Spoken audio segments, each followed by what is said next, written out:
Hello friends, welcome to my new YouTube channel.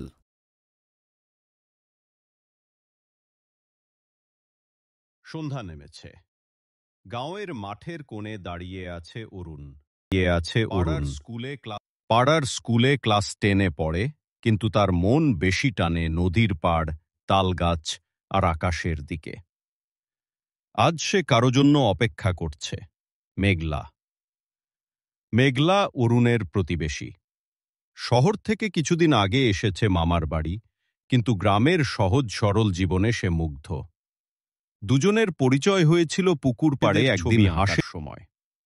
অরুণ বলেছিল, তুমি গ্রামের সহজ সরল জীবনে সে মুগ্ধ। এই বৃষ্টি আসবে, দুজনের তোরা পরিচয় সবাই যা। হয়েছিল পুকুর পাড়ে একদিন হাঁসেদের ছবি আঁকার সময়। অরুণ বলেছিল, তুমি শহরের মেয়ে হলেও গ্রামের সৌন্দর্যকে বুঝতে পারো। মেঘলা হেসে বলেছিল, তুমি গ্রামের ছেলে, কিন্তু তোমার চোখে আছে শিল্পীর দৃষ্টি। এরপর থেকে তারা প্রায়ই দেখা করে। কখনো নদীর ধারে বসে গল্প করে, কখনো মাঠে ঘুড়ি ওড়ায়। দুজনেই জানে তাদের এই বন্ধুত্ব